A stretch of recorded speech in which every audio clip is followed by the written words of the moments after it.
The first bang was a mild one. I think it was when the suicide bomber crashed through the gates. Then we had a bigger bang that shook the entire building, and the ceiling, crashed in on us. On that fateful morning, dozens of people lost their lives at the UN headquarters building in Abuja, Nigeria. Ironically, the attack occurred as Soji Adeniyi was conducting a meeting on how to prepare for emergencies. As the emergency officer to UNICEF Nigeria, the attack caught him completely off guard.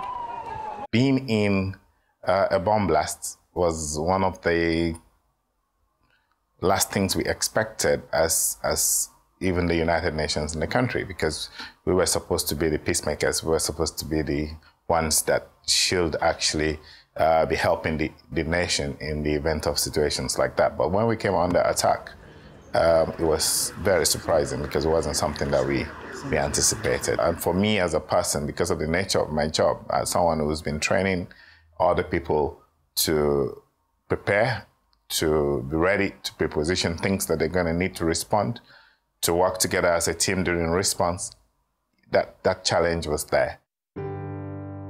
So it was very traumatic for me. For like 2 or 3 days, the pictures kept coming back. I kept seeing the lobby on fire.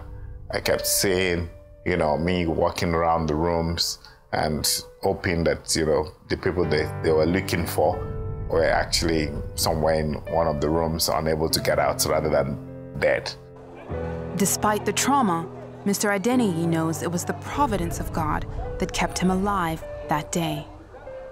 The thing that struck me most was, why did I come late that morning? Why did I not finish the meeting at 10 o'clock like I was supposed to finish? Why did I just insist we were going to go on? Because if we had finished that meeting at 10 o'clock, all of us would probably have been in danger, because we will have walked back either to the lobby or into the lift to go up to our offices, or go downstairs to, to the reception area. Any of this will have meant death for every member of that team. It just occurred to me that this must be God, because I was recovering from an earlier operation. I had a femur fracture just about 4 months before then. So I was still recuperating and I was on crutches. So all this moving around and all that, even around, I was on crutches. So I wouldn't even have been able to run if I were in any of the, dangerous zones and trying to make any meaning of it. So it was just God. Mr. Adeniyi has been deeply saddened by this experience, yet encourages people not to be afraid, but to take refuge in the Lord.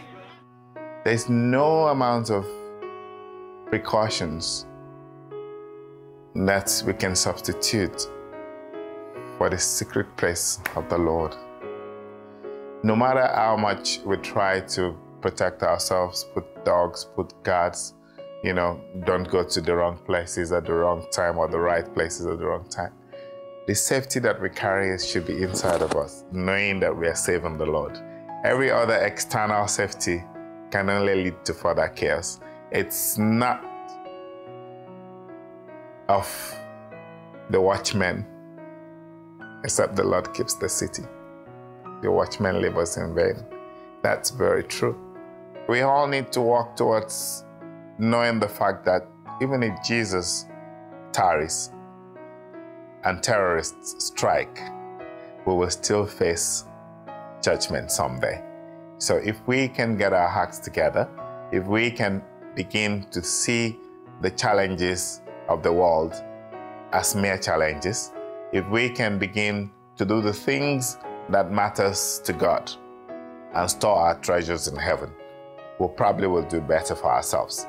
So we all need to renew our relationships, connect to God, see things as it is, and know that except we have a personal relationship with God, except we face the truth about our faith in Christ Jesus, every other thing we do will not take us anywhere.